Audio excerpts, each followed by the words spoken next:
The steel door slammed shut with a sound that echoed through Maxim's bones like a death sentence. He stood there, a 42-year-old man whose body still carried the scars of Afghanistan, facing 5 pairs of eyes that looked at him the way wolves look at wounded prey. The cell was thick with cigarette smoke and the smell of unwashed bodies, and in the corner, the biggest of them, a man covered in tattoos that told stories of violence and hierarchy, slowly rose to his feet. Maxim knew what was coming. In Russian prisons, the Blatnai, the criminal elite, had their own brutal code, and a newcomer, especially a former soldier, was about to be tested in ways that would make the Afghan mountains seem merciful. Maxim Volkov had returned from Afghanistan 15 years ago with a medal he never wore, a limp he couldn't hide, and memories that woke him screaming in the night. He had served his country in the mountains, where the wind carried the smell of gunpowder and death, where boys became men or became ghosts. He came home to a Russia that had moved on, where his sacrifice meant little in the chaos of the new economy. His wife had left him within a year, unable to live with a man who flinched at loud noises and saw enemies in shadows. His daughter, Oksana, was now 20, and he had watched her grow up mostly through photographs and rare, awkward visits where she looked at him like a stranger who shared her blood but not her life. The crime that brought him here was almost laughable in its desperation. Maxim had been working at a construction site, doing whatever manual labor his damaged leg would allow, when the foreman started skimming wages. 3 months of unpaid overtime, 3 months of promises and excuses, while Maxim's landlord threatened eviction, and his daughter needed money for her university books. On a Thursday afternoon in September, when the sun was warm and the leaves were just beginning to turn, Maxim had confronted the foreman in his office. The argument escalated, hands were thrown, and the foreman fell backward into a filing cabinet with enough force to crack 3 ribs and puncture a lung. Maxim had called the ambulance himself, had waited with his hands shaking until the police arrived, but the judge saw only an assault, not the desperation of a broken man trying to hold on to his dignity. Now, in this cell that smelled of despair and dominance, Maxim faced his immediate future. The big man with the tattoos, whose name was Grigory but whom everyone called Grom, which meant thunder, stepped forward with the slow confidence of someone who had never lost a fight that mattered. His face was a roadmap of violence, a scar running from his left eye to his jaw, his nose broken and reset so many times it sat crooked on his face. Behind him, 4 others spread out like a pack, blocking any escape. Though there was nowhere to run in, a cell barely 3 meters by 4 meters. "So we have an Afghanets," Grom said, his voice rough as gravel, each word deliberate. "A little soldier boy who thinks his war makes him special. Let me tell you something, Dadushka. Your medals mean nothing here. In here, there is only the code, only the brotherhood of the zone, and new meat needs to learn respect." Maxim said nothing. He had learned in the mountains that sometimes silence was the strongest weapon, that words could be traps that led to your own destruction. He simply stood there, his weight balanced despite his bad leg, his hands loose at his sides, his eyes meeting Grom's without challenge but without submission either. This was the stance of a man who had faced death before and found it less frightening than dishonor. "Look at this," one of the others laughed, a thin man with yellowed teeth and a spiderweb tattooed on his neck. "He thinks he's tough. Old cripple thinks he can stand up to Grom." Grom moved closer, and Maxim could smell the prison on him. That particular mix of soap, sweat, and something else. Something indefinable that came from living in a cage with other predators. The big man raised his hand, and Maxim prepared for the blow, but instead of striking, Grom grabbed the collar of Maxim's shirt and pulled him close. So close that Maxim could see the flecks of gold in his brown eyes, could see something there that wasn't quite as simple as cruelty. "Tell me, Afghanets," Grom said quietly, his voice dropping so the others had to strain to hear. "What did you see in those mountains? What makes a man come back with eyes like yours? Eyes that have looked at something the rest of us only pretend to understand." The question surprised Maxim, threw him off balance in a way that violence couldn't. He found himself answering, the words coming from a place he usually kept locked away. "I saw boys die calling for their mothers. I saw friends torn apart by minds that were meant for me. I saw a village elder give me bread even though we had bombed his son's wedding by mistake. I saw what happens when humans forget they're human. Something shifted in Grom's eyes. His grip on Maxim's collar loosened slightly. My brother went to Afghanistan, he said, and now his voice had changed completely, becoming something raw and unguarded. Pyotr Mikhailovich Sokolov, tank commander, 2nd Battalion. He came back in a box in the winter of '87.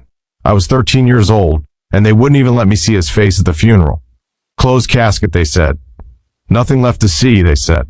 The cell had gone silent. The other 4 men stood frozen, witnessing something that clearly never happened in this place, this crack in their leader's armor. Grom released Maxim and stepped back, his massive hands hanging at his sides, and for a moment he looked not like a criminal overlord, but like a grieving boy who had grown into violence because violence was the only language left to him.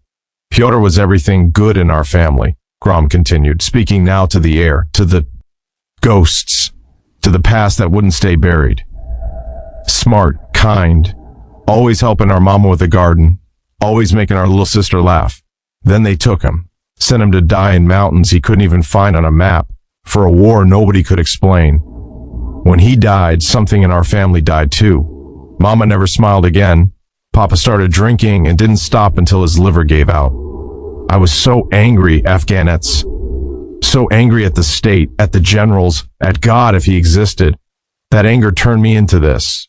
He gestured at himself, at the tattoos, at the prison walls. This is what I became, because they took my brother and gave us back nothing but a flag and a letter full of lies about heroism.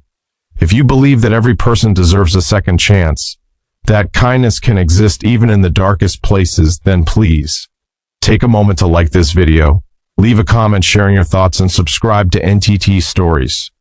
Your support helps us bring these powerful stories of human connection to more people who need to hear them. Now let us continue. Maxim felt something break open in his chest, that wall he had built so carefully over 15 years of trying to forget.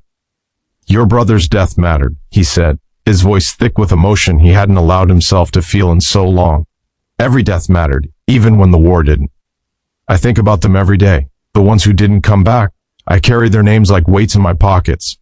Sometimes I wonder why I survived when better men than me didn't. Because you were supposed to, Grom said simply. My brother used to say that before he left. He said if something happened to him, someone had to come back and remember, someone had to carry the story. Maybe you're one of those who was meant to carry it. The thin man with the spider web tattoos spoke up, his voice uncertain. Grom, what are you doing?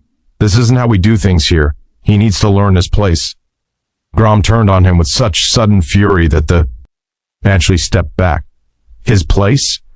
This man survived Afghanistan. He looked death in the face every day while you were stealing candy from the corner store.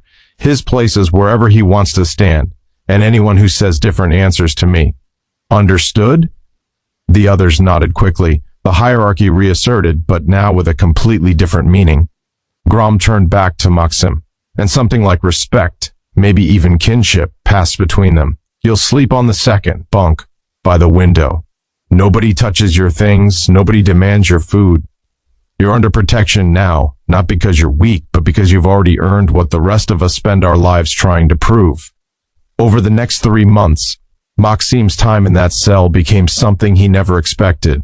Grom, it turned out, was not just a criminal but a reader, a thinker, someone who had educated himself in the gaps between violence. They talked late into the nights about philosophy, about the nature of justice, about whether redemption was possible for men who had done terrible things. The others in the cell, hardened criminals all, began to listen to Maxim's stories from Afghanistan, not with mockery, but with genuine interest, with the hunger of men who had never been taught that listening was itself a form of respect. Maxim learned that Dmitri, the spiderweb tattoo man, had a daughter he hadn't seen in 8 years, and wrote letters to every week that she never answered. He learned that Ivan, the youngest at 25, had taken the fall for his dying mother's debts and would be in prison until he was 40.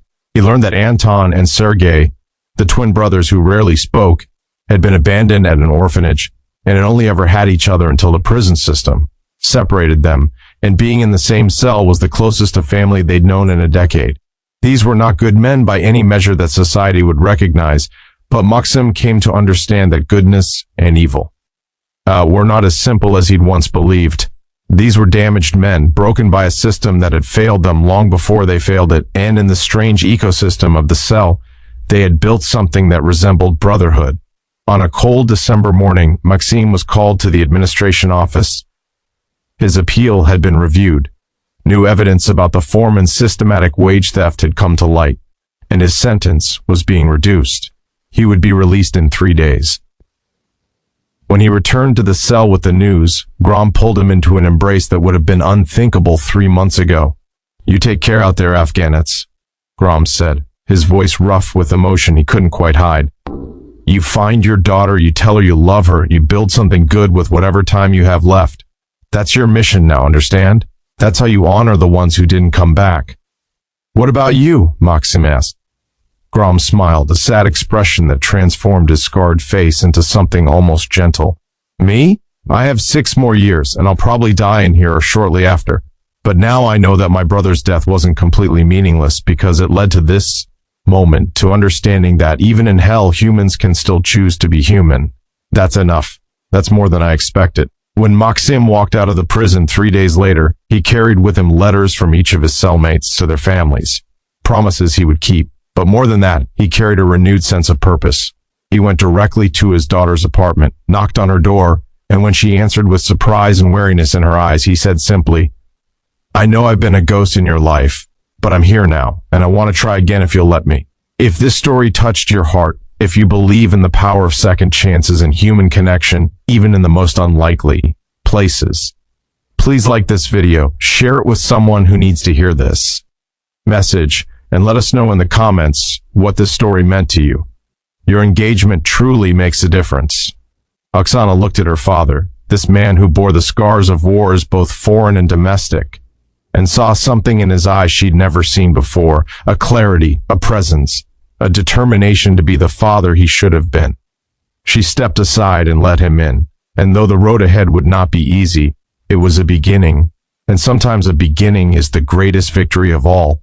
In a cell somewhere in that cold prison, 5 men whose society had written off as irredeemable watched the winter sun set through their small window, and felt, perhaps for the first time in years, that maybe redemption wasn't just a word in books, but a possibility that lived in the choices humans made toward each other, one moment of grace at a time.